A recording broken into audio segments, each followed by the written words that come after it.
हे यहोवा के सब सेवकों, सुनो, तुम जो रात रात को यहोवा के भवन में खड़े रहते हो, यहोवा को धन्य कहो।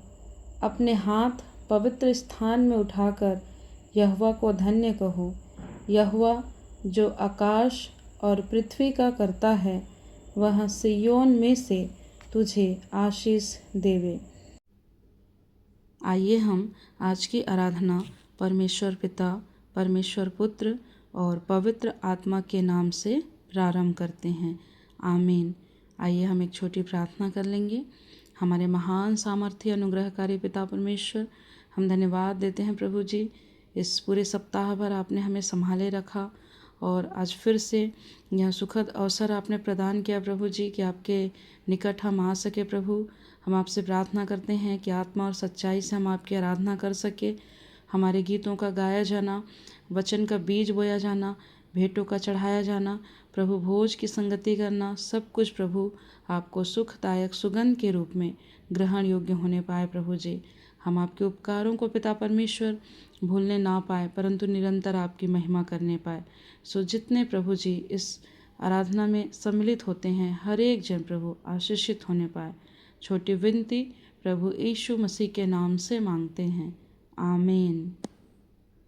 आइए हम परमेश्वर की महिमा करेंगे और स्तुति के गीत में से गा लेंगे 98 नंबर, क्या मैं जो चेला मेमने का। आइए हम आराधना के प्रारंभ में प्रभु की महिमा के लिए गीत गा लेंगे, जो स्तुति गीत क्रमांक 98 में पाया जाता है। आइए हम गीतों को गाएं।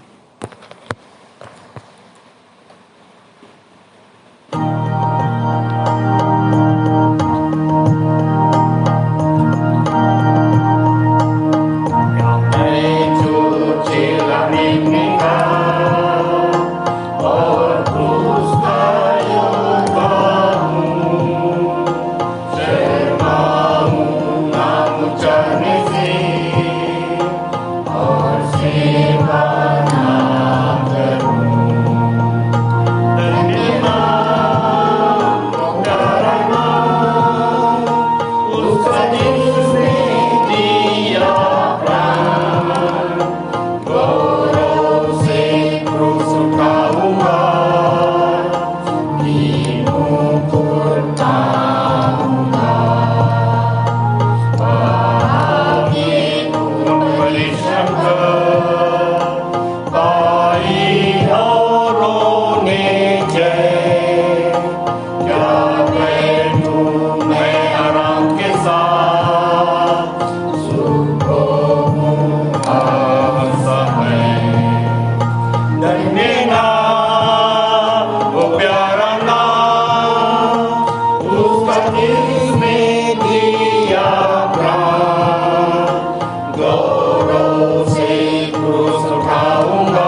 सभी को जय मसीह की। मेरा नाम अनीश जोगी है। आप सभी को जय मसीह की। मेरा नाम अनिकेत जोगी है। आइए हम उत्तरवादी की रीति से पढ़ लेंगे याकूब पहला अध्याय, उसके पहले वचन से अंतिम वचन तक।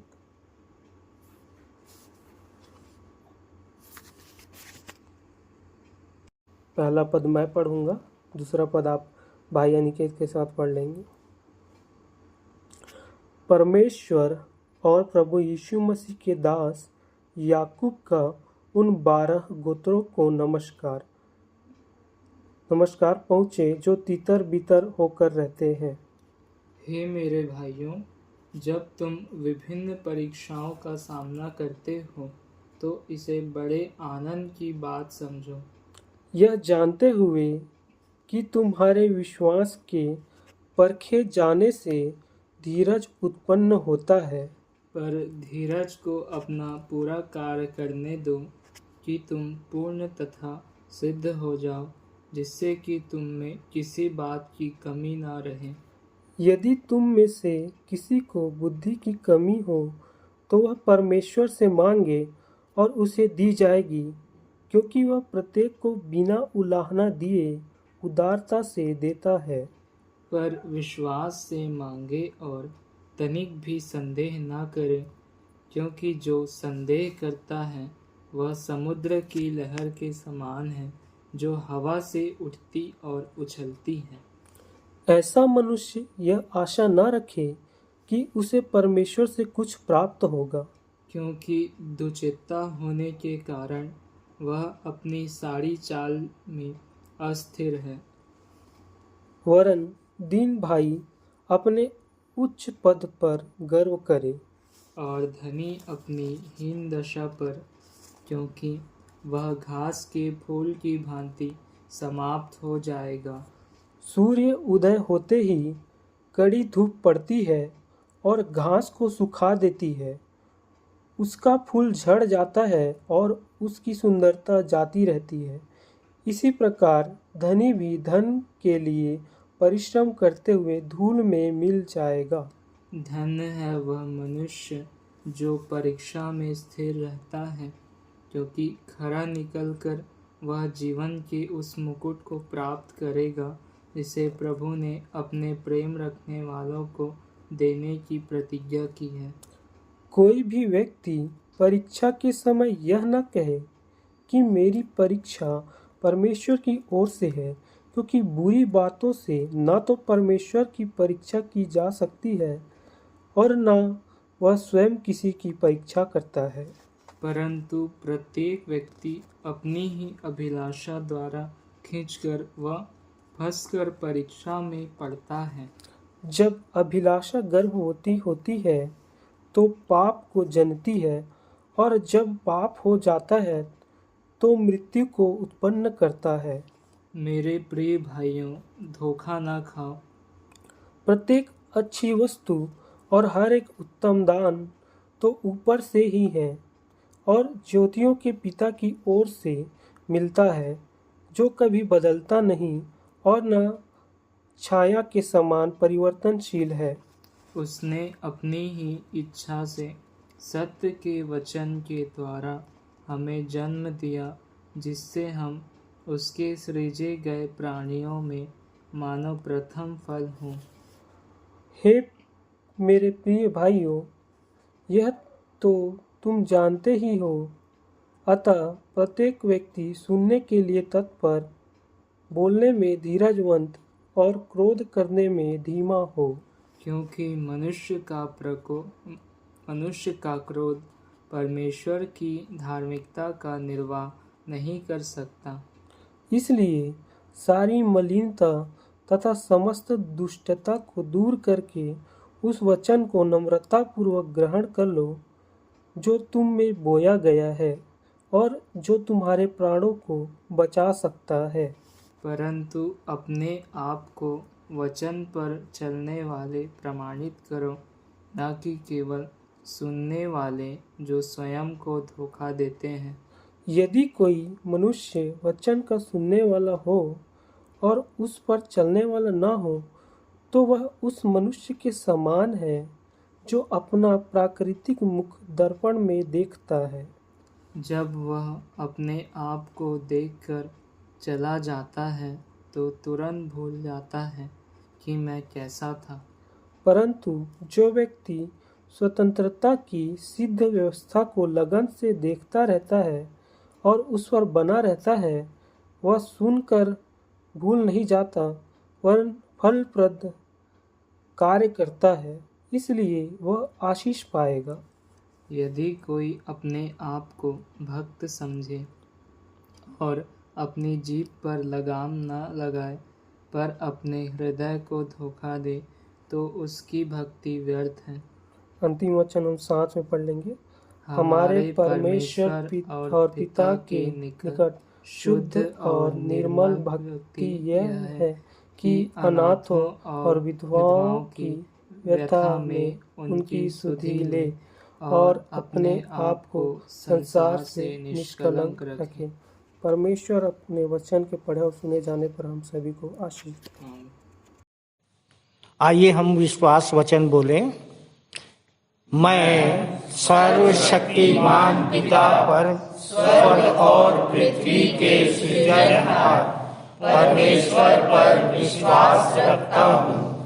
मैं उसके एकलौते पुत्र हमारे प्रभु यीशु मसीह पर, जो पवित्र आत्मा के सामर्थ के द्वारा कुमारी मरियम से जन्मा, जिसने पोंतियुस पिलातुस के राज्य में दुख उठाया, जो क्रूस पर टांगा गया और मारा गया, जो गाड़ा गया और अदृश्य लोक में पहुंचा और तीसरे दिन मृतकों में से फिर जी उठा, जो स्वर्ग पर चला गया और सर्वशक्तिमान पिता परमेश्वर के दाहिने हाथ विराजमान है और जीवितों और मृतकों का न्याय करने फिर आने वाला है।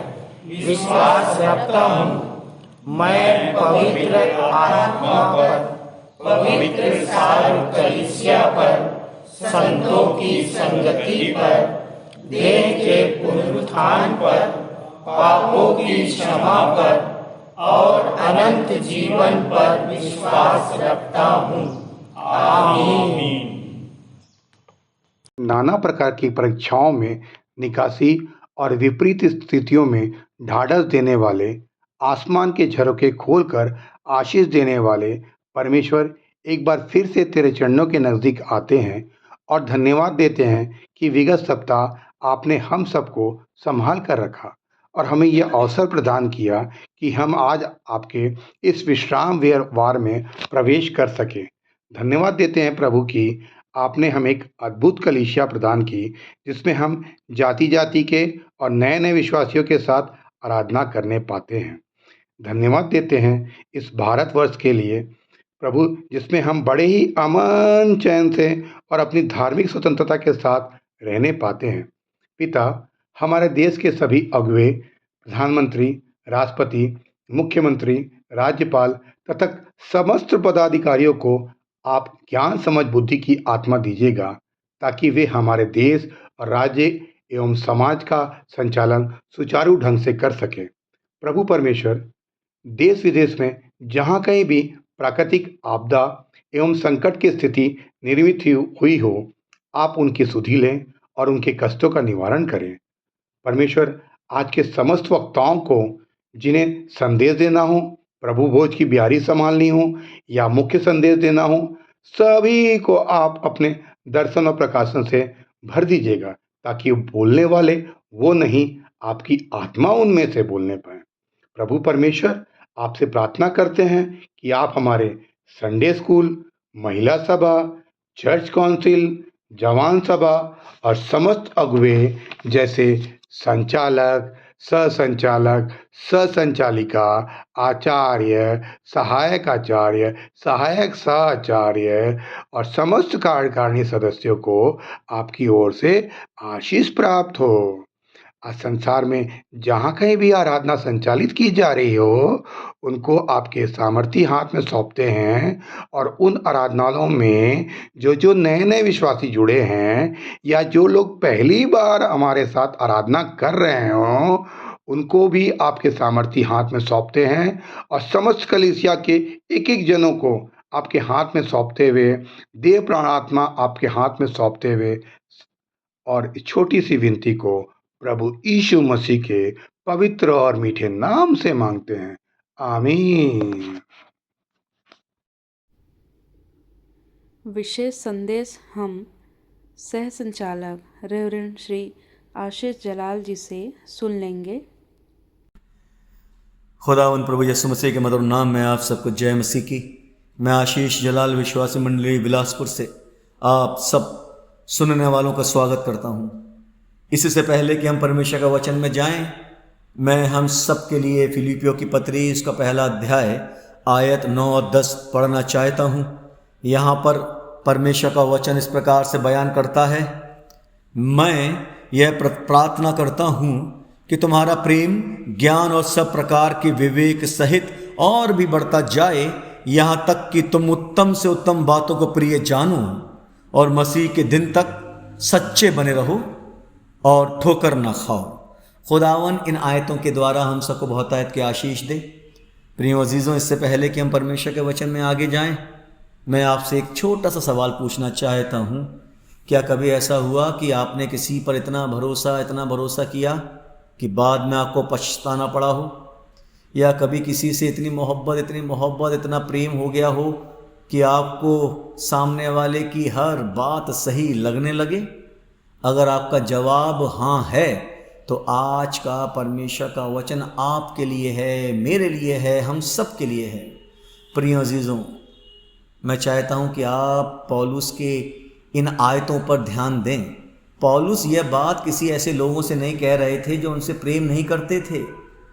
पौलुस यह बात फिलिपियों की कलीसिया के बारे में कह रहे हैं, ऐसी कलीसिया जो पौलुस के बहुत करीब थी।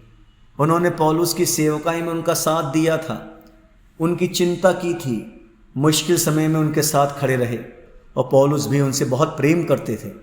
लेकिन यही एक बात हमें सोचने पर मजबूर करती है, इतना प्रेम होने के बाद भी पौलुस यह प्रार्थना क्यों कर रहे हैं कि तुम्हारा प्रेम ज्ञान और सारी समझ के साथ आगे बढ़े ताकि तुम उत्तम बातों को पहचान सको।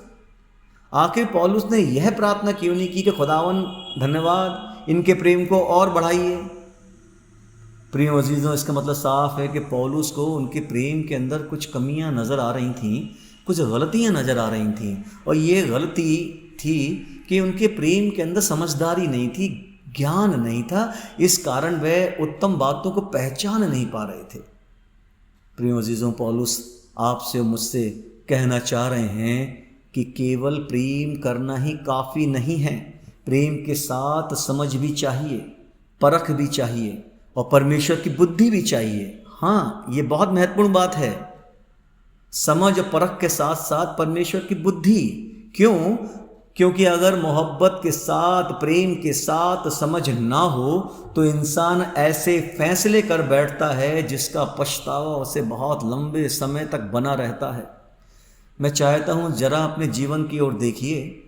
कई बार हम किसी इंसान से इतने जुड़ जाते हैं कि उसकी गलतियाँ भी हमें गलतियाँ नहीं लगती। लोग समझाते हैं लेकिन हमें लगता है कि नहीं, शायद लोग समझ नहीं पा रहे हैं।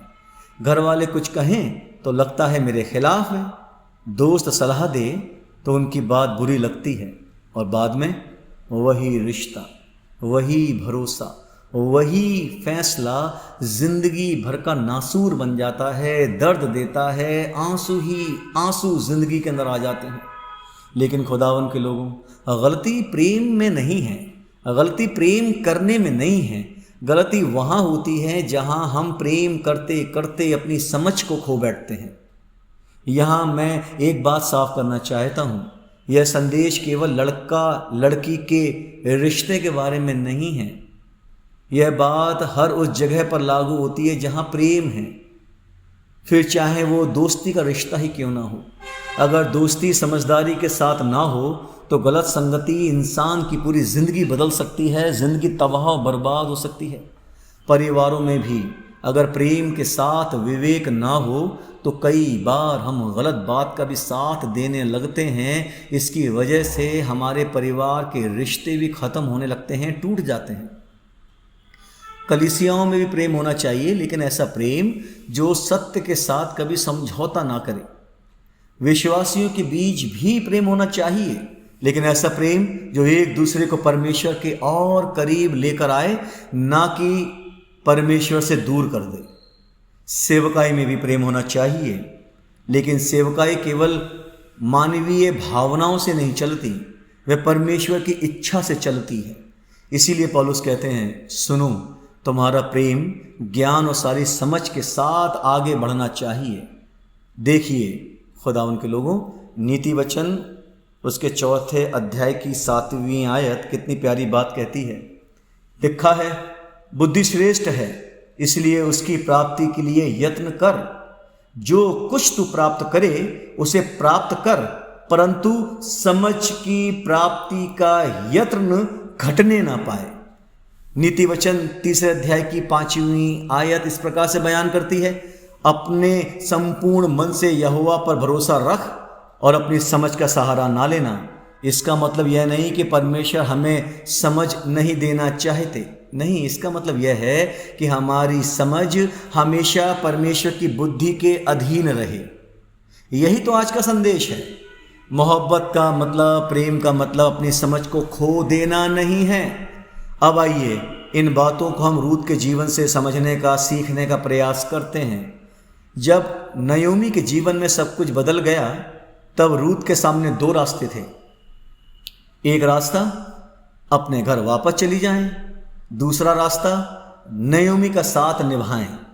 लेकिन ध्यान दीजिए, रूत ने फैसला केवल अपने जज्बातों से नहीं लिया। अगर वह सिर्फ भावनाओं से सोचती तो शायद कुछ दूर नयोमी के साथ चल पाती, क्योंकि आने वाला कल, भविष्य दिखाई नहीं दे रहा था। प्रिय अजीजों, परमेश्वर का वचन रूत की पुस्तक 1 अध्याय की 16वीं आयत में कहता है, जहां तू जाएगी वहां मैं जाऊंगी, जहां तू रहेगी वहां मैं रहूंगी। तेरे लोग मेरे लोग और तेरा परमेश्वर मेरा परमेश्वर होगा। कितनी प्यारी बात लिखी है प्रियो अजीजों, ध्यान दीजिए। रूत ने केवल नयोमी का साथ नहीं चुना, उसने नयोमी के परमेश्वर को भी चुना। यानी उसने केवल एक इंसान का हाथ नहीं थामा, उसने परमेश्वर की योजना को पकड़ लिया। यही वजह है कि उसका फैसला केवल दिल से लिया गया फैसला नहीं था, वह विश्वास का फैसला था, वह समझ का फैसला था, वह परमेश्वर पर भरोसे का फैसला था। और यही बात पौलुस हमें फिलिपियों की पत्री के माध्यम से सिखाना चाहते हैं। सुनो खुदावन के लोगों, एक बात हमेशा याद रखिए, मोहब्बत, प्रेम कभी गलत नहीं होता, उसका उपयोग गलत हो सकता है। क्यों? क्योंकि परमेश्वर का वचन कहता है 1 यूहन्ना 4:8 में, परमेश्वर प्रेम है। अगर परमेश्वर प्रेम है तो प्रेम अपने आप में कभी बुरा नहीं हो सकता। फिर समस्या कहाँ है? समस्या तब शुरू होती है जब हम प्रेम में परमेश्वर की आवाज़ को सुनना छोड़ देते हैं। सुनो प्रियो अजीजों, याद रखो, समस्या तब शुरू होती है जब हम प्रेम में परमेश्वर की आवाज़ को सुनना छोड़ देते हैं, जब हम सही और गलत में फ़र्क करना छोड़ देते हैं, जब हमें केवल अपने दिल की आवाज़ ही सुनाई देती है लेकिन परमेश्वर के वचन की आवाज़ सुनाई नहीं देती, और यही इंसान गलती कर बैठता है। इसीलिए परमेश्वर का वचन याकूब की पत्री इसके 1 अध्याय की 5वीं आयत में कहता है, यदि तुम में किसी को बुद्धि की घटी हो परमेश्वर से मांगे। हाँ प्रिय अजीजों, परमेश्वर यह नहीं कहते कि अपनी भावनाओं के पीछे चलो, वे कहते हैं अगर बुद्धि की कमी है तो मुझसे मांगो। क्यों? क्योंकि परमेश्वर जानता है कि जीवन के बड़े फैसले सिर्फ दिल से नहीं लिए जा सकते, उसके लिए बुद्धि भी चाहिए, परख भी चाहिए और परमेश्वर की अगुवाई भी चाहिए, जो सबसे ज़्यादा महत्वपूर्ण है। इसलिए जब भी आपकी ज़िंदगी का कोई बड़ा फैसला आपको लेना हो, चाहे वह मित्रता का हो, परिवार का हो, कलीसियाओं का हो, सेवकाई का हो, भरोसे का हो, विवाह का हो, सिर्फ अपने दिल की बात मत सुनिए। परमेश्वर से प्रार्थना करें, उससे बुद्धि मांगें, समझ मांगें, उससे कहें खुदा मुझे परखने की ताकत दें, क्योंकि भावनाएं बदल सकती हैं लेकिन परमेश्वर की बुद्धि कभी बदल नहीं सकती, वह कभी गलत नहीं होती। खुदा उनके लोगों, आज इस वचन को अपने दिल में रखिए। जिस प्रेम में परमेश्वर की बुद्धि साथ चलती है, जिस मोहब्बत में परमेश्वर की बुद्धि साथ चलती है, वही मोहब्बत हमारी ज़िंदगी को बनाती है, वही प्रेम हमारे जीवन को बनाता है। लेकिन जिस प्रेम में केवल भावनाएं रहती हैं, कई बार जीवन भर पछतावे का कारण बन जाते हैं। इसलिए प्रिय अजीजों, प्रेम करिए, ज़रूर करिए, लेकिन ऐसा प्रेम जो आपको परमेश्वर से दूर ना कर दे, उसके और करीब लेकर आए। ऐसा प्रेम जो सही और गलत में फ़र्क करना सिखाए। ऐसा प्रेम जो केवल दिल की नहीं बल्कि परमेश्वर की अगुवाई में चलने वाला आपको बनाए, क्योंकि प्रेम का मतलब अपनी समझ को खो देना नहीं है। परमेश्वर इस छोटे से वचन के द्वारा हम सबको बताया कि आशीष दे। शालोम, सबको जय मसीह की। प्रभु भोज विधि का संचालन आचार्य श्री मूर्ति नारायण करोसिया जी करेंगे। आप सबको जय मसीह की। प्रियो, आज प्रभु भोज बिहारी के संचालन का ये शुभ अवसर मुझे मिल रहा, इसके लिए मैं प्रभु का धन्यवाद करता हूँ। प्रियो, आज हमारे सामने जो प्रभु भोज बिहारी रखी है वह मामूली नहीं है, साधारण नहीं है। यीशु ने स्वयं को हमारे लिए परोस दिया ताकि हम कभी न मरें। यूहन्ना 6:48 में कहा है, जीवन की रोटी मैं हूँ। प्रियो, परमेश्वर ने इजरायलियों को 40 वर्षों तक मन्ना खिलाया, उनका पोषण किया। मन्ना खाने के बाद भी वे मरे। यीशु ने स्वयं कहा, तुम्हारे बाप दादाओं ने जंगल में मन्ना खाया और वे मर गए। वचन में यह भी कहा गया, यह वह रोटी है जो स्वयं स्वर्ग से उतरती है ताकि मनुष्य उनमें से खाए और न मरे। यीशु ने यह कहा कि जो मेरा मांस खाता है और मेरा लहू पीता है, अनंत जीवन उसका है और मैं उसे अंतिम दिन फिर जिला उठाऊंगा। तो प्रियो, ये रोटी हमारे जीवन में नया उत्साह, नई उमंग भर देती है और हमारा मन यह कह उठता है, बात नहीं है ये मामूली, बात नहीं ये छोटी, मुक्ति की जो राह दिखाती, ये जीवन की रोटी। मुक्ति की जो राह दिखाती, ये जीवन की रोटी। मृत्यु पर अधिकार है तेरा, मुक्ति का तू द्वार है मेरा। जब छाया हो घोर अंधेरा, जब छाया हो घोर अंधेरा, ज्योतिर्मय हो जीवन मेरा, ज्योतिर्मय हो जीवन मेरा।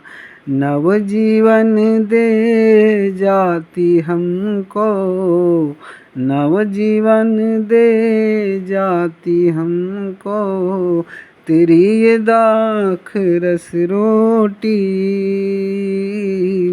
मुक्ति की जो राह दिखाती, ये जीवन की रोटी। मुक्ति की जो राह दिखाती, ये जीवन की रोटी। हाँ। तो प्रियो, आइए हम नई उमंग और पवित्र मन से इस बियारी में सम्मिलित हों। आप सबको जय मसीह।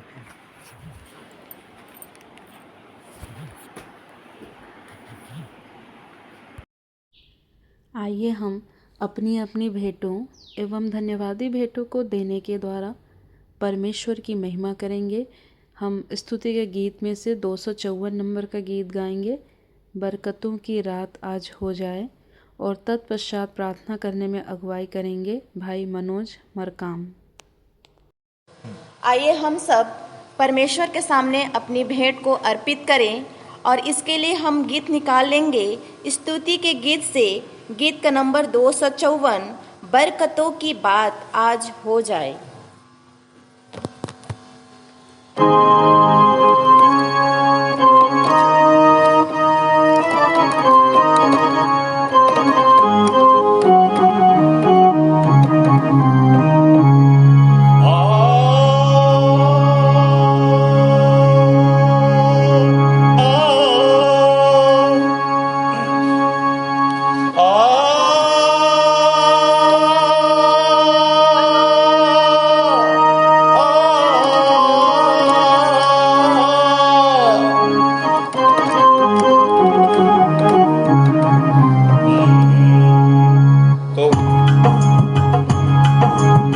बरकतों की रात आज हो जाए, बरकतों की रात आज हो जाए, यीशु से मुलाकात आज हो जाए, यीशु से मुलाकात आज हो जाए, बरकतों की रात आज हो जाए, यीशु से मुलाकात आज हो जाए।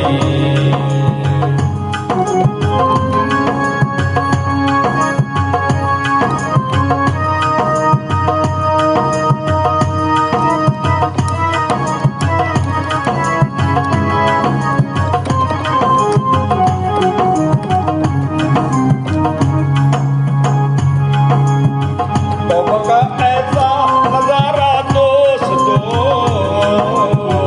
तौबा का ऐसा नजारा दोस्तों, तौबा का ऐसा नजारा दोस्तों, तौबा का ऐसा नजारा दोस्तों,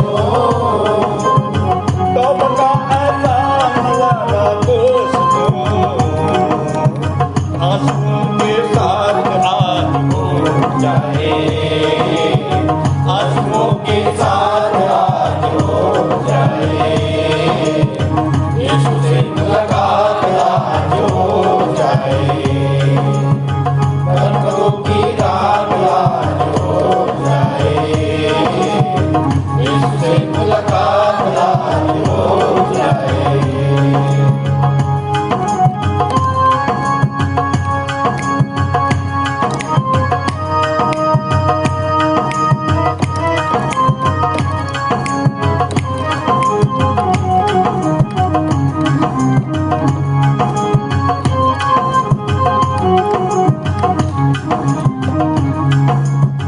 छोड़कर दे जान चीजें सब यहाँ,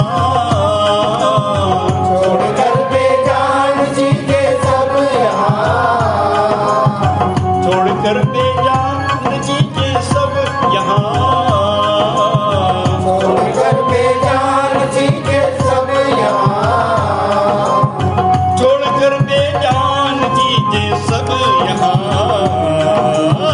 बस उसी की याद आज हो जाए, बस उसी की याद आज हो जाए, यीशु से मुलाकात आज हो जाए, बरकतों की रात आज हो जाए, यीशु से मुलाकात आज हो जाए।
बने चेले गवाह,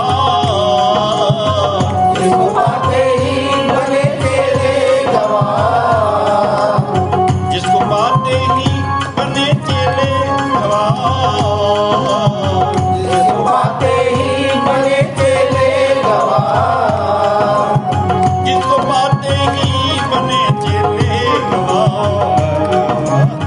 रूखी वो बरसात आज हो जाए, रूखी वो बरसात आज हो जाए, यीशु से मुलाकात आज हो जाए, बरकतों की रात आज हो जाए, यीशु से मुलाकात आज हो जाए, बरकतों की रात आज हो जाए, यीशु से मुलाकात आज हो जाए।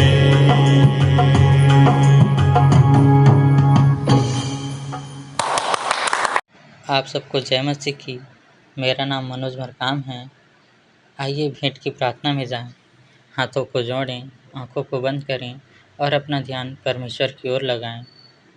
सेनाओं का यहोवा यूँ कहता है कि सारे दशमांश मेरे भंडार में ले आओ, कि मेरे भवन में भोजन वस्तु रहे, और ऐसा करके तुम मुझे परखो कि मैं तुम्हारे लिए आकाश के झरोखे खोलकर आशीषों की अपरंपार वर्षा करता हूँ कि नहीं।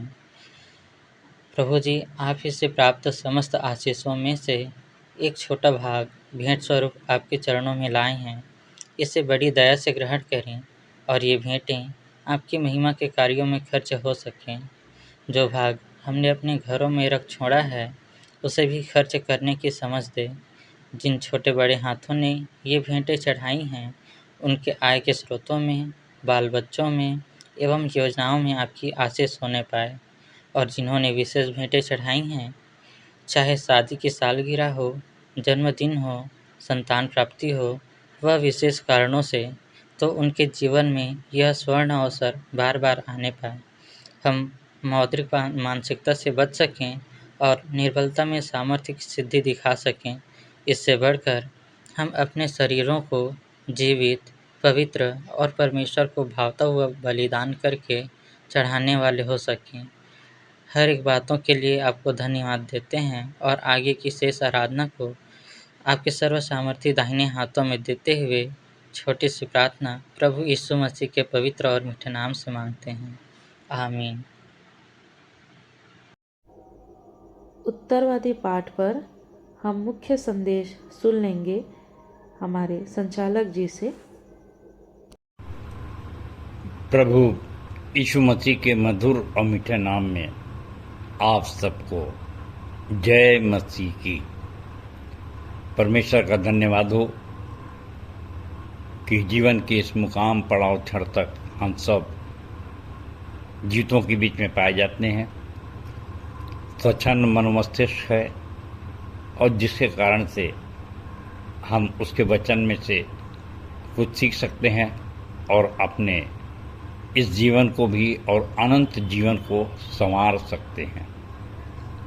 तो प्रियों, परमेश्वर के वचन में से, परमेश्वर के भंडार में से जो आज का मोती है, आज का उत्तरवादी पाठ है, वो है याकूब 1:1 से 27। और यहाँ पर इस प्रकार से लिखा है, जो आज का चैप्टर है उसमें परीक्षाओं का महत्व, धनी और निर्धन, और तीसरा सुनना और मानना। तो 3 भाग में हम इसको देखेंगे और प्रारंभ का पहला पद मैं आपके सामने पढ़ना चाहता हूँ।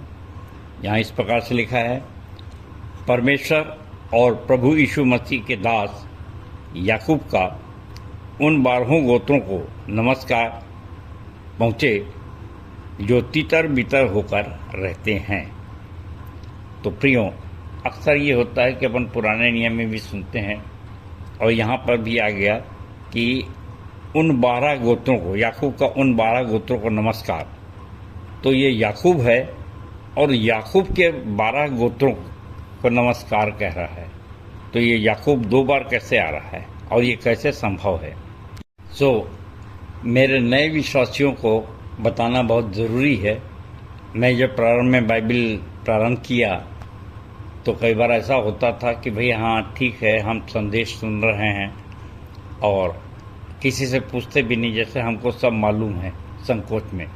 परंतु जब प्रारंभ किया, मैं गंभीरता से स्टडी करना शुरू किया, तो मुझको अक्सर ऐसे नामों से बहुत समस्या होती थी कि ये तो जैसे यूहन्ना है कि ये कैसे प्रकाशित वाक्य में पहुंच गया और दर्शन दिख रहा है, जबकि इसका तो सिर काट दिया गया था। तो मुझको लिखना पड़ता था पहले अपने कॉपी में कि ये यूहन्ना बपतिस्मा दाता अलग है और ये यीशु मसीह का जो चेला था वो एक अलग यूहन्ना है। प्रियो, ऐसे ही बहुत से शब्द हैं, यहूदा और यहूदा इस्करियोती, जबकि यहूदा यीशु मसीह का भाई है।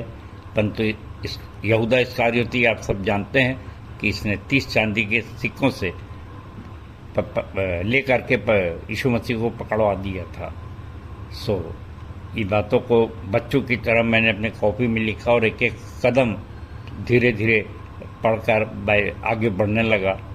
और यही आज भी इन बातों की आवश्यकता है कि अगर हम बाइबिल की एक लाइन भी पढ़ रहे हैं तो क्या उसको अच्छे से समझते हैं कि नहीं समझते हैं।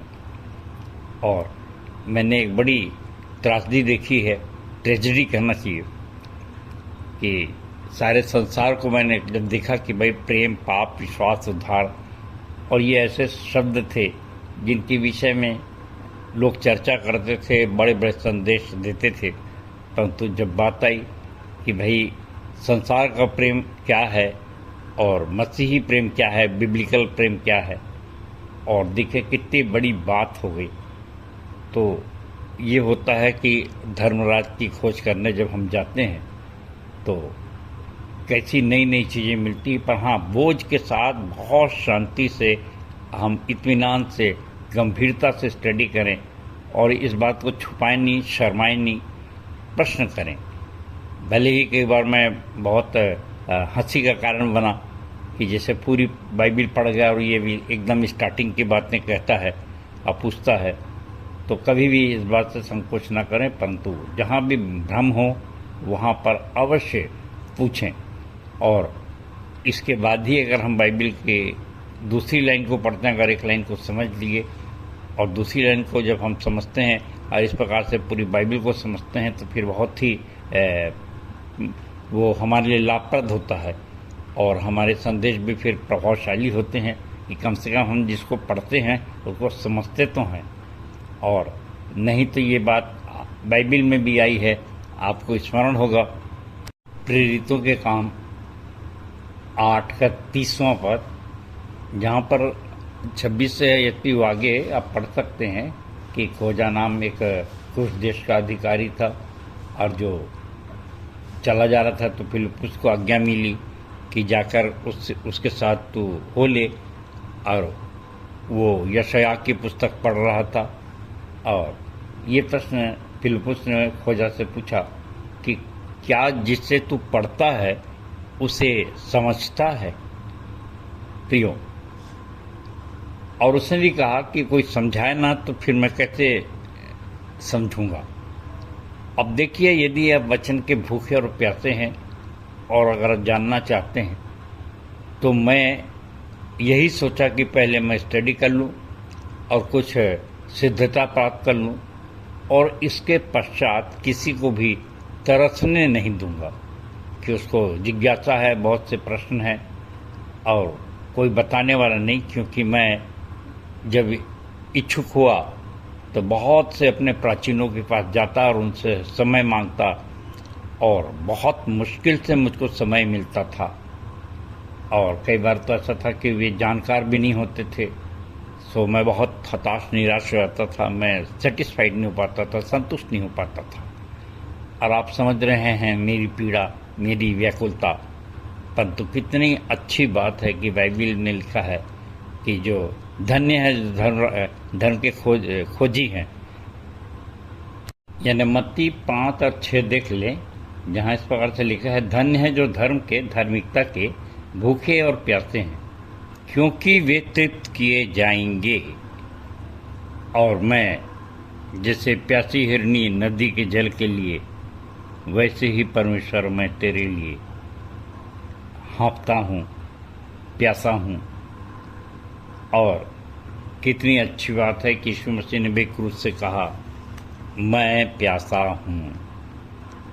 सो प्रियो, ये जो भी प्यासा है, तो कम से कम मैंने एक वाचा बांधी अपने आप से कि कोई भी जिज्ञासु होगा उसको खोजने की आवश्यकता नहीं पड़ेगी। उसके लिए सब कुछ ले करके मैं सुबह से ही ऐसी कोई कलीसिया बनाऊंगा जहाँ से मैं सुबह से शाम तक बैठ सकूं और जो आए उसको पूरी तरह से संतुष्ट कर सकूं। ये है कि जैसे यीशु मसीह कह रहे हैं सामरी स्त्री से कि तू मुझसे मांग तो मैं तुझको जीवन का वो जल दूंगा कि तू फिर कभी प्यासी नहीं होगी। सो प्रियो, छोटे छोटे वचन से हमको मौका मिलता है कि हम जानें समझें कि हमारी पीढ़ी कैसा सोच रही है और क्यों बहुत सी बातें जो आशीषें हैं वो नहीं प्राप्त करती। और यदि हम छोटी सी बात से सोचें तो कितनी बड़ी बात सोचने की हो सकती है। देखिए, अभी एक शब्द है जो याकूब की पुस्तक से हम पढ़ रहे हैं, परंतु हम जानते हैं कि पहले पद में आ गया याकूब के 12 गोत्र।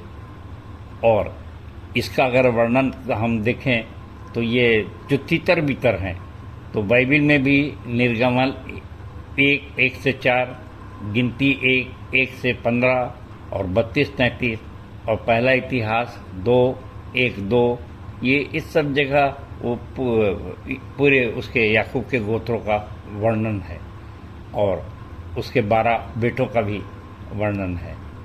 सो प्रियो, एक छोटी सी बात से हमने थोड़ा सा मनन किया, अब अपन आगे बढ़ते हैं। इतना मज़ा आता है ये सोच कर कि हम जेम्स की पुस्तक पढ़ रहे हैं आज, और जेम्स जेकब के बच्चों के विषय में सबसे पहला वर्णन आया। और हमने जाना कि हिंदी में भले एक ही शब्द आया है याकूब, परंतु अंग्रेजी में ये जेम्स भी है नए नियम का और पुराने नियम का जेकब है। ये दोनों अलग अलग व्यक्तित्व का वर्णन यहाँ पर किया गया है। और इसके बाद अपन आगे बढ़ते हैं।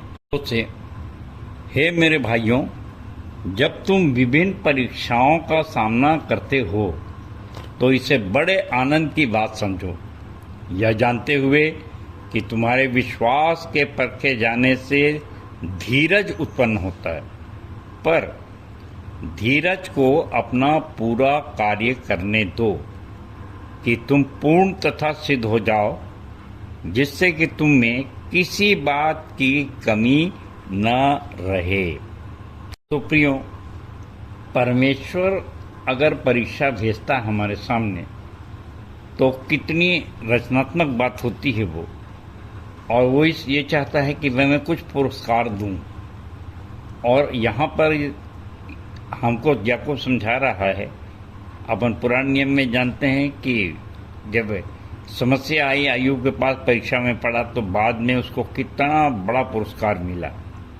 ऐसे ही अब नए नियम में याकूब हमको समझाना चाहता है कि इसे बड़े आनंद की बात समझो, क्योंकि इससे 3 बातें होंगी कि तुम्हारे विश्वास के परखे जाने से पहले हमारा विश्वास 100% हो जाएगा, तो हम और तो धीरज भी बढ़ जाएगा, बहुत सहन शक्ति। और इसके लिए फिर ये है कि तुम्हें किसी बात की कमी नहीं रहे कि सिद्ध हो जाओ। मेरे प्रियो, अभी जबकि सताव का समय है और इस पे थोड़ा सा हमको गंभीरता से विचार करना है कि जैसे मैंने हमेशा कहा है, यदि हमको विश्वास है कि हमको सताएं, वो चाहे जितना भी सताएं, जैसी भी सजा दें, परंतु आज जो सजा प्रजातंत्र है और आज इतनी कड़ी सजा नहीं दी जा रही है कि हमको भेड़ों के रूप में बनाकर भेड़ियों के बीच में भेजे और भूखे सिंह की मान में भेजे या आग के भट्ठों में डाल दिए जाएं, तो इस प्रकार की सज़ा फिर भी नहीं मिल रही है। परंतु अगर हम ये जान लें और हमारा विश्वास भी वैसा हो जाए जैसे शद्रक मेशक अबेदनगो का था, कि वे कह रहे हैं राजा को कि हम जानते हैं कि हमारा परमेश्वर हमको आग के भट्ठे से बचाने में सक्षम है, परंतु अगर वो न भी बचाए तो भी वो हमारा परमेश्वर है। तो ये देखिए, ये विश्वास की पराकाष्ठा कितने परसेंट होगी, कितने प्रतिशत होगी। तो परमेश्वर चाहता है कि मेरे और आपका विश्वास भी 100% हो जाए, उससे ऊपर हो जाए। और इससे क्या होगा कि जितनी भी बातें हमारे विपरीत होती है, हमारे आजू बाजू सुनने में आती है कि अरे बहुत बड़े बड़े मंत्री संतरी लोग आ गए हैं जो बड़े बड़े कड़े नियम बनाए जा रहे हैं, और अभी भी प्रतिदिन कोई न कोई ऐसी बात आती है कि आज गवर्नमेंट ये बना रही है, कल गवर्नमेंट हमारे वित्तीय संसाधनों पर बहुत बड़ा कब्जा कर रही है, और बहुत बड़े बड़े कठिन कड़े कानून बनाए जा रहे हैं। तो ये सब हम जो लिखा है कि से जो परीक्षाओं की बात आती है तो आनंद करने की, आनंद की बात समझें, तो प्रैक्टिकल में कहाँ आनंद की बात आपको आजू बाजू सुनाई दे रही। कितने लोग बोल रहे हैं कि बहुत मज़ा आएगा, अब बहुत मज़ा आएगा, अब मज़ा आएगा। तो ऐसा कितने लोग बोलते हैं। पर मैं तो जितने को सुनता हूँ, भैया सतर्क हो जाना, भैया बहुत खर, अब ऐसा मत करो, अब वैसा मत करो, समझाने वाले, अरे बड़ा कड़ा कानून आ रहा, यानी डर रहे हैं और डरा रहे हैं, और धीरज नाम की चीज़ नहीं है। तो मेरे प्रियो, अगर विश्वास का परसेंट नहीं बढ़ेगा तो धीरज कहाँ से आएगा, और धीरज नहीं होगा तो फिर सिद्धि कहाँ से मिलेगी। तो इस बात को आप बिल्कुल मैं और आप बहुत ज़्यादा गंभीरता से विचार करें। आगे याकूब समझाता है 5वें पद से, यदि तुम में से किसी को बुद्धि की कमी हो तो वह परमेश्वर से मांगे और उसे दी जाएगी, क्योंकि वह प्रत्येक को बिना उलाहना दिए उदारता से देता है।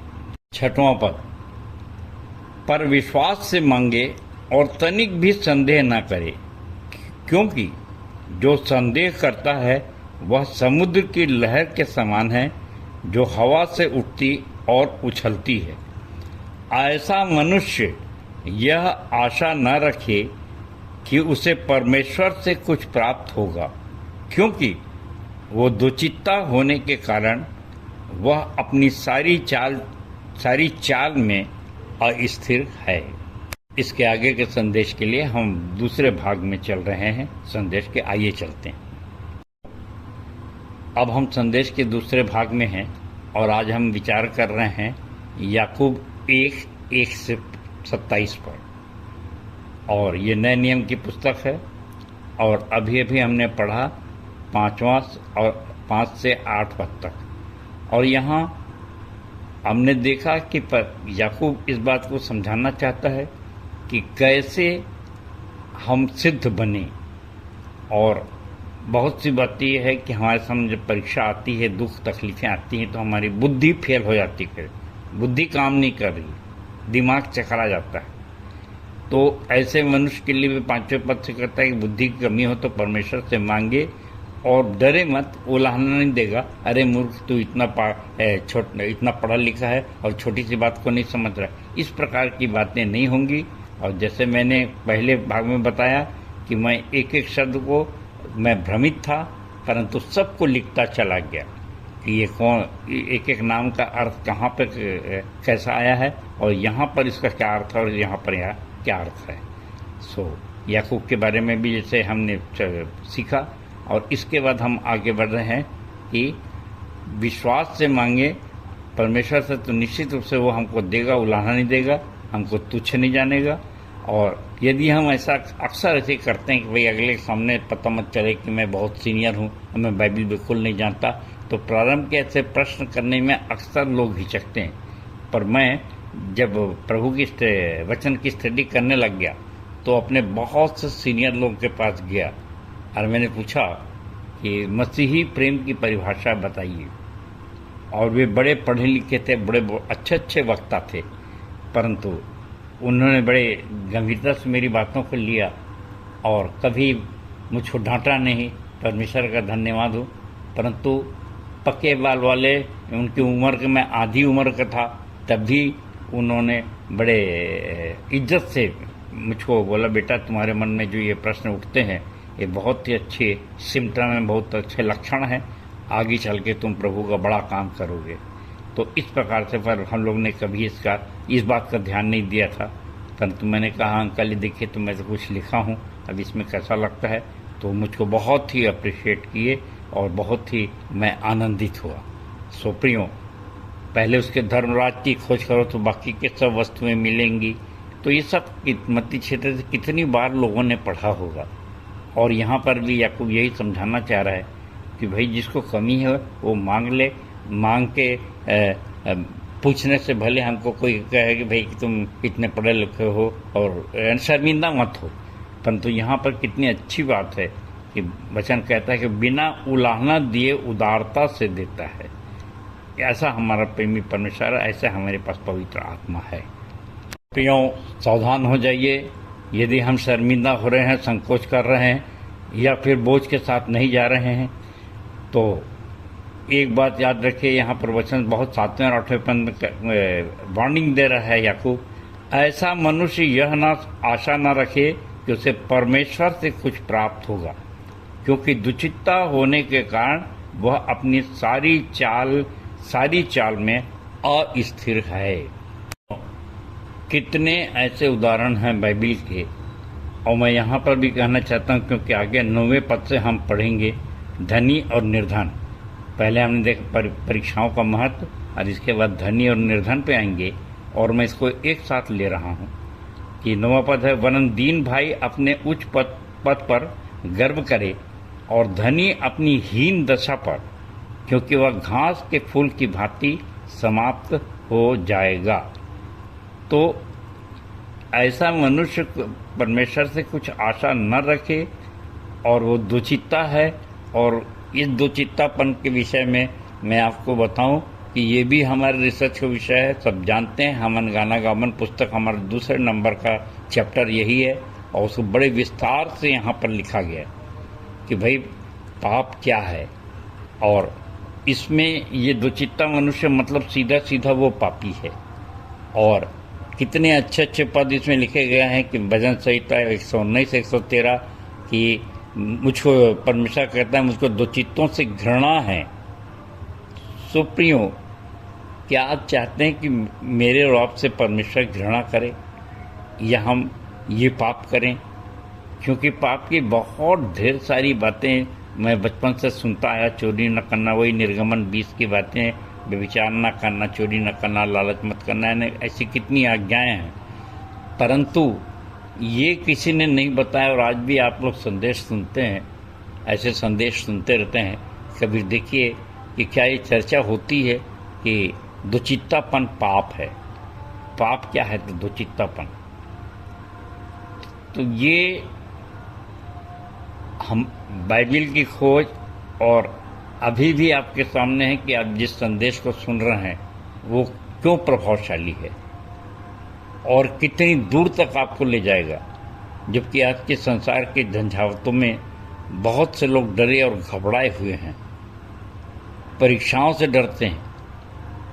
कट्टर जब हमारे देश के अगुए आ जाते हैं, नेता आ जाते हैं, तो उनकी आवाज़ से जैसे गोलियत की दहाड़ से डरते हैं। और बाकी सब बातें लिखी गई हैं।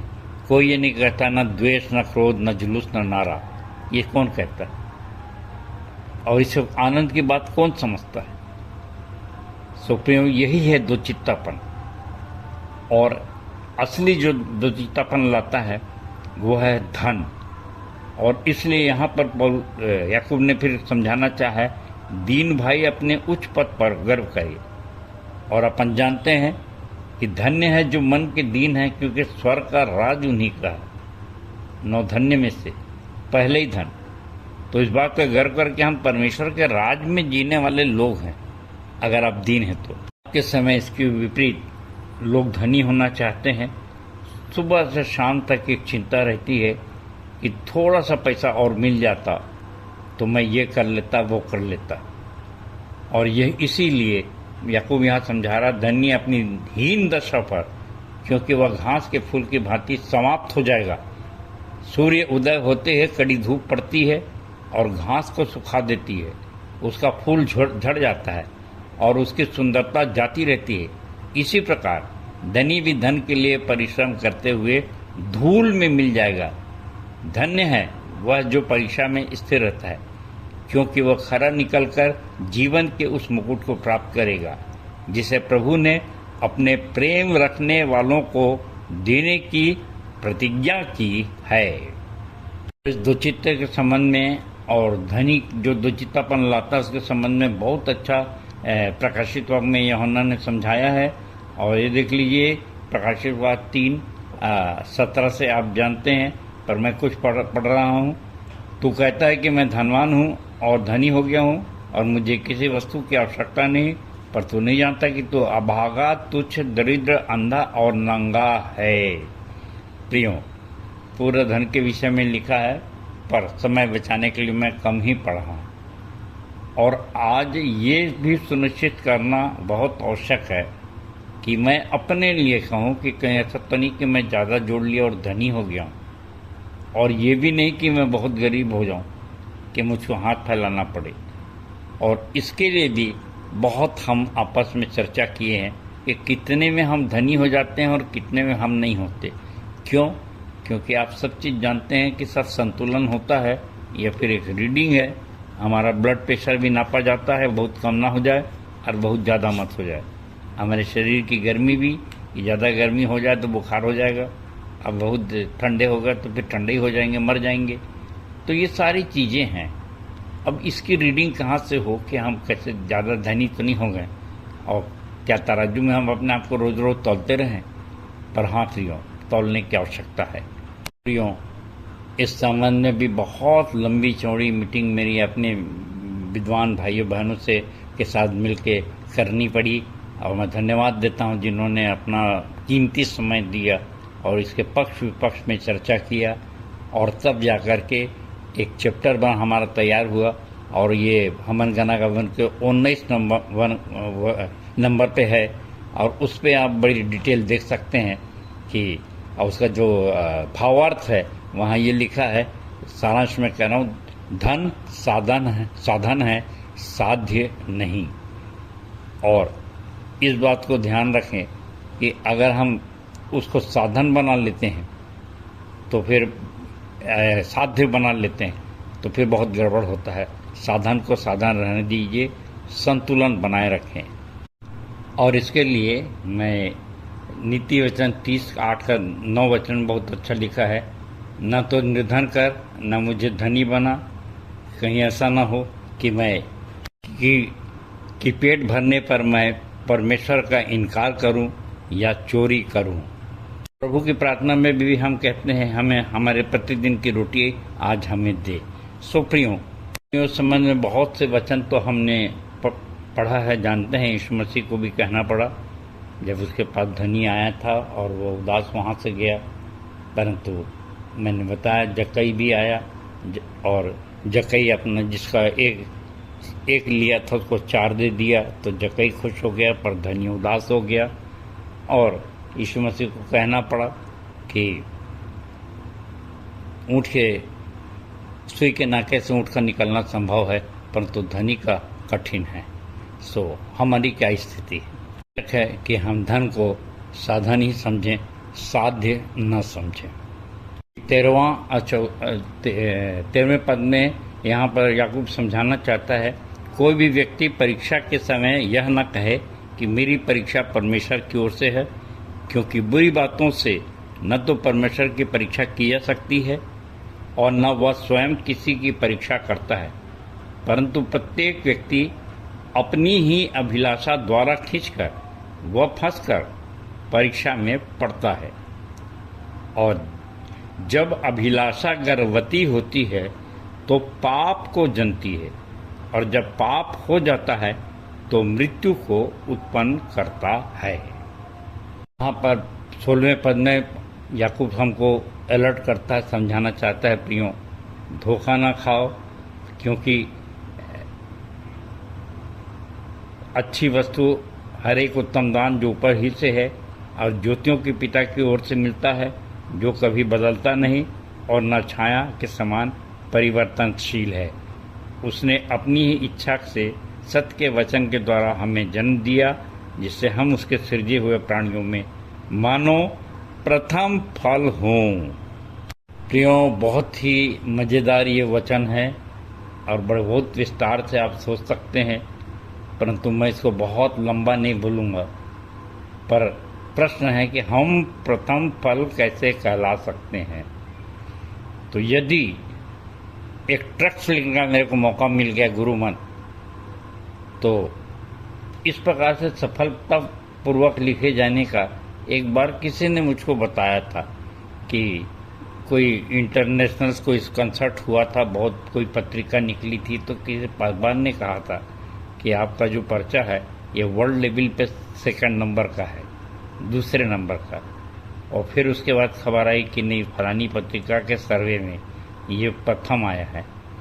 तो प्रियो, वो तो कागज़ मुझसे जल गए या कहीं कुछ होगा जिस पत्रिका में ये सब मुझको दिखाया गया था, पर हो सकता है कहीं किसी भंडार में मेरे रखाया भी हो, परंतु घर बनता गया और कुछ कागज़ पत्तर इधर उधर होते गए। पर ये बड़े आनंद की बात है कि यदि कोई चीज़ को हम रिसर्च करके लाते हैं, मान लो उससे पहले किसी ने प्रेम की परिभाषा नहीं लिखी, पाप की परिभाषा नहीं लिखी, और ऐसी कोई बातें बहुत ढेर सारी होती हैं, तो क्या इसको प्रथम फल हम मान सकते हैं? ये मेरे और आपके सोचने का विषय है, जो मैं आपके ऊपर छोड़ता हूँ। तो अब हम आगे पढ़ रहे हैं, जो हमारा तीसरा चैप्टर शुरू होता है।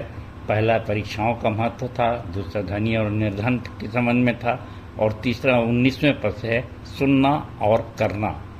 और यहाँ पर इस प्रकार से लिखा है, हे मेरे प्रिय भाइयों, यह तो तुम जानते ही हो, अतः प्रत्येक व्यक्ति सुनने के लिए तो तत्पर, बोलने में धीरजवन और क्रोध करने में धीमा हो। उसके बाद हम संदेश के तीसरे भाग में चल रहे हैं। आइए चलें। अब संदेश के हम तीसरे भाग में हैं, जो 19वें पद से याकूब 1 से 27 पर आज हम मनन कर रहे हैं, और जिसमें हम 19वें पद से आगे बढ़ रहे हैं। हे मेरे प्रिय भाइयों, यह तो तुम जानते ही हो, अतः प्रत्येक व्यक्ति सुनने के लिए तो तत्पर, बोलने में धीरजवन, क्रोध करने में धीमा हो, क्योंकि मनुष्य का क्रोध परमेश्वर की धार्मिकता का निर्वाह नहीं कर सकता। प्रियो, आप भी विचार करिए कि कुछ वचन के बीज बोए जाते हैं, कुछ प्रकाशन और दर्शन की बातें होती हैं। कई बार क्या होता है कि मेरे बहुत से लोग बहुत क्रोधित होते हैं और मुझको ऐसे ऐसे कमेंट भी मिले, ये क्या आपने गुरुमंत्र लिखा है और इसमें 25 गलती निकल सकती है।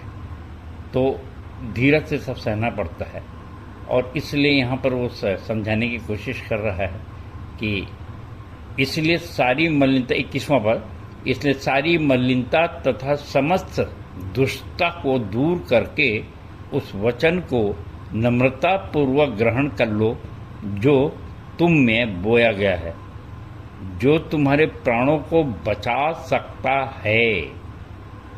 पर अगर कोई हमारा विरोधी है, उसके अंदर कोई ऐसी आत्मा है जो विरोध करने गलत हो गया, या उसमें कोई जलन द्वेष भावना आ रही है, तो कहेगा इनकी सारी शिक्षाएं कल्ट हैं, बहुत कल्ट वचन लिख दिए, उन्हें भ्रमित करने वाले।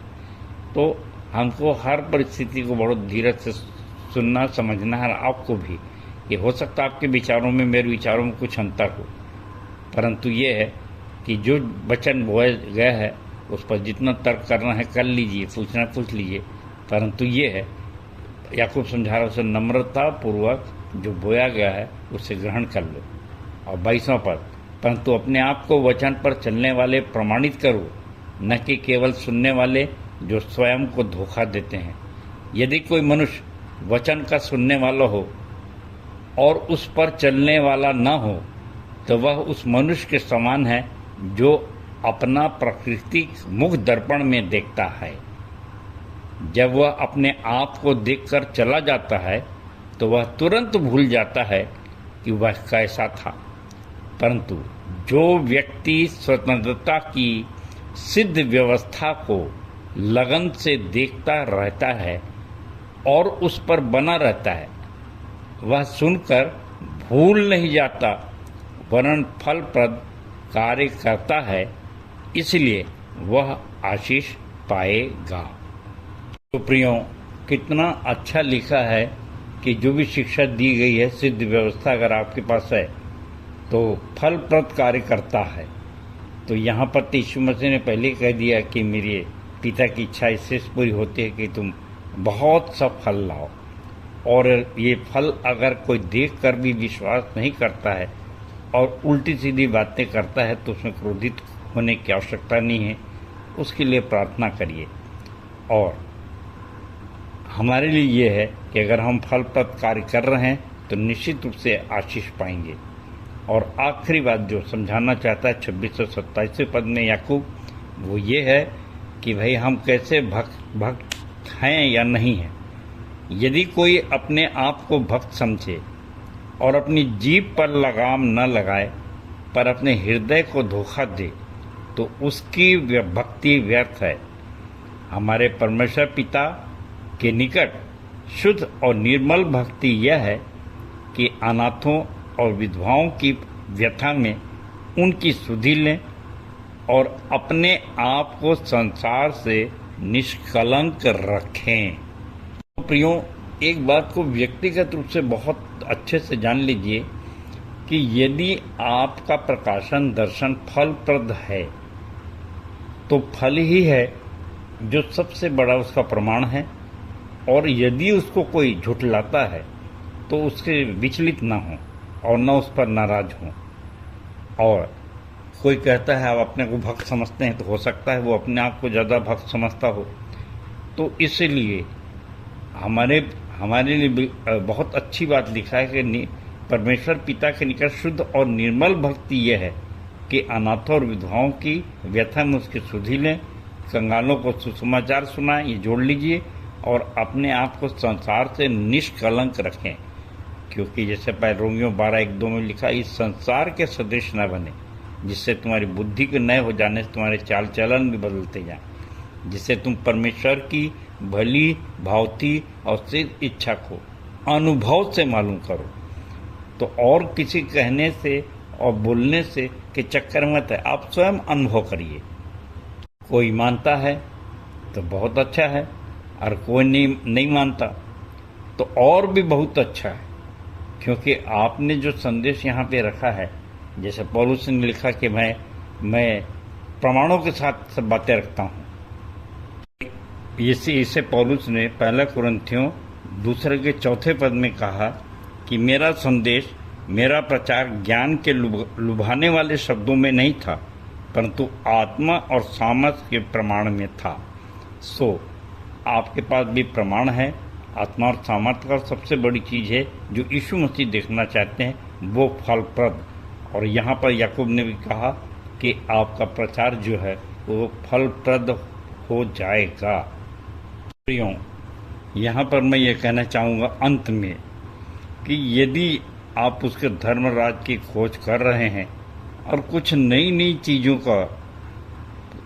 की खोज कर रहे हैं, लिख रहे हैं, जिससे मैंने कहा कि प्रेम की पाप और विश्वास उद्धार की परिभाषा और उस पर नोट लिखना और गुरु मंत्र लिखना, ये सब जो चीज़ें हैं, तो ये याकूब के हिसाब से ये प्रथम फल हो रहा है।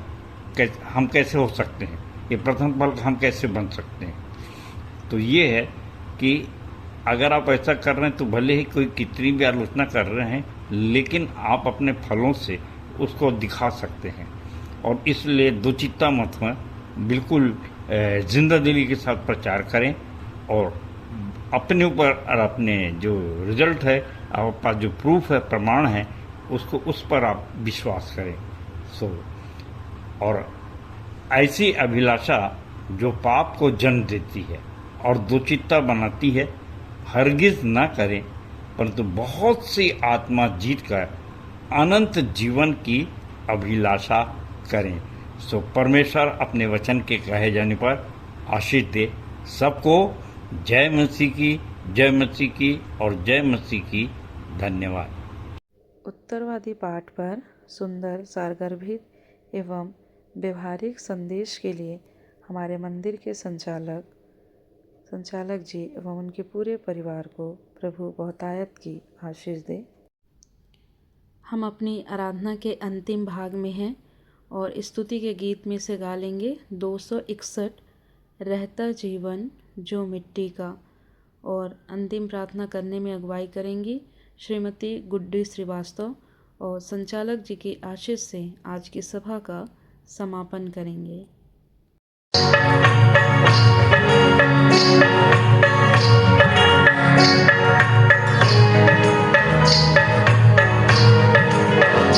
रहता जीवन जो मिट्टी का बर्तन टूटा हुआ वो बनाता सोने सा जीवन आया हुआ यीशु नाम है उसका मधु से मीठा यीशु नाम है उसका मधु से मीठा वो जिंदा मसीह है इब्ने खुदा रहता जीवन जो मिट्टी का बर्तन टूटा हुआ आज और कल वो नहीं बदलता सर्वदा एक सा है आज और कल वो नहीं बदलता सर्वदा एक सा है जीवन की सारी निराशाओं को दूर वो करता है जीवन की सारी निराशाओं को दूर वो करता है यीशु नाम है उसका मधु से मीठा यीशु नाम है उसका मधु से मीठा वो जिंदा मसीह है इब्ने खुदा रहता जीवन जो मिट्टी का बर्तन टूटा हुआ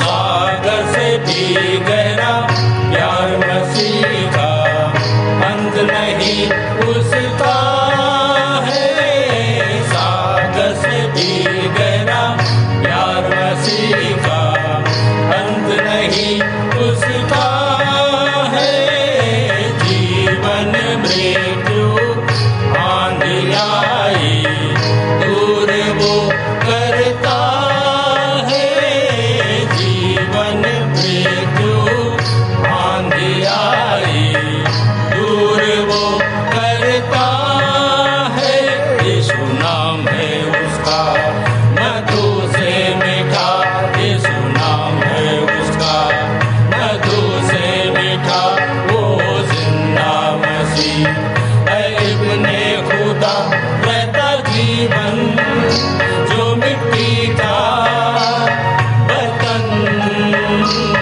टूटा हुआ स्वर्ग से भी ऊंचा स्थान है जिसका अंदर ही रहता है स्वर्ग से भी ऊंचा स्थान है जिसका अंदर ही रहता है धर्मी हो पापी हो जैसा भी हो प्रेम वो करता है धर्मी हो पापी हो जैसा भी हो प्रेम वो करता है यीशु नाम है उसका मधु से मीठा यीशु नाम है उसका मधु से मीठा वो जिंदा मसीह है इब्ने खुदा रहता जीवन जो मिट्टी का बर्तन टूटा हुआ वो बनाता सोने सा जीवन आया हुआ यीशु नाम है उसका मधु से मीठा यीशु नाम है उसका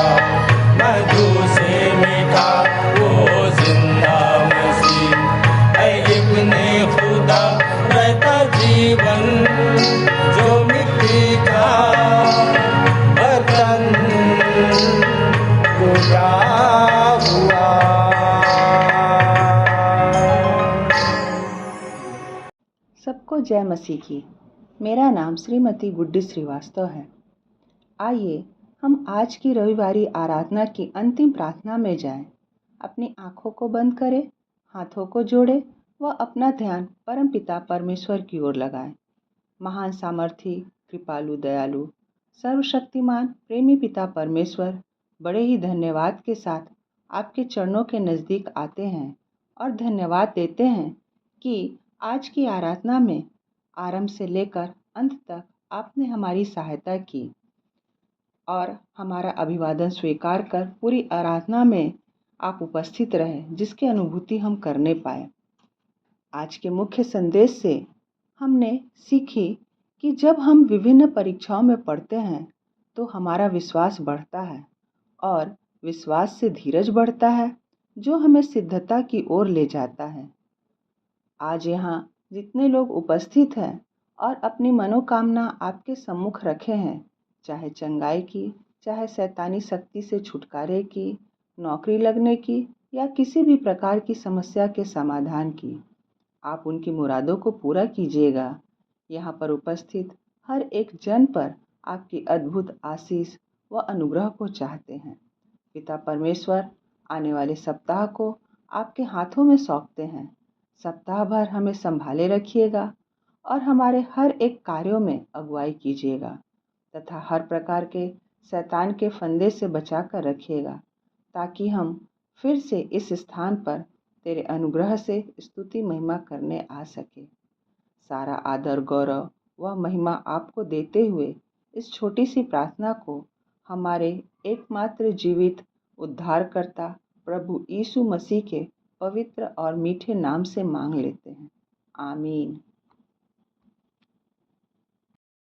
हे हमारे पिता, तू जो स्वर्ग में है, तेरा नाम पवित्र माना जाए, तेरा राज्य आए, तेरी इच्छा जैसे स्वर्ग में पूरी होती है, वैसे ही इस पृथ्वी पर भी पूरी हो।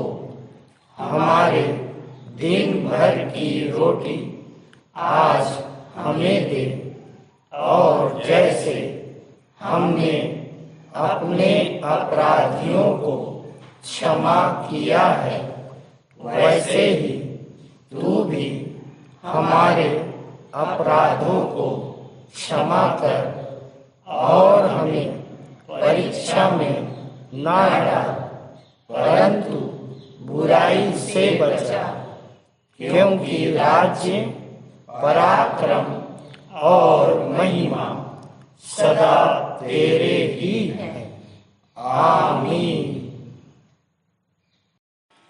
और अब शांतिदाता परमेश्वर, जिसने भेड़ों के महान रखवाले हमारे प्रभु यीशु मसीह को सनातन वाचा के लोहू द्वारा मृतकों में से जीवित कर दिया, तुम्हें सब भले गुणों से परिपूर्ण करे, जिससे तुम उसकी इच्छा पूरी करो और जो कुछ उसकी दृष्टि में प्रिय है वह यीशु मसीह के द्वारा हमारे अंदर पूरा करे। उसी की महिमा युगान युग होती रहे। आमीन।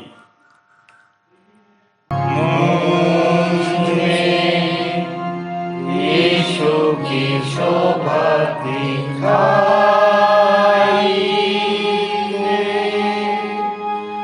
उसका अद्भुत प्यारा संगीत मारता, हे तू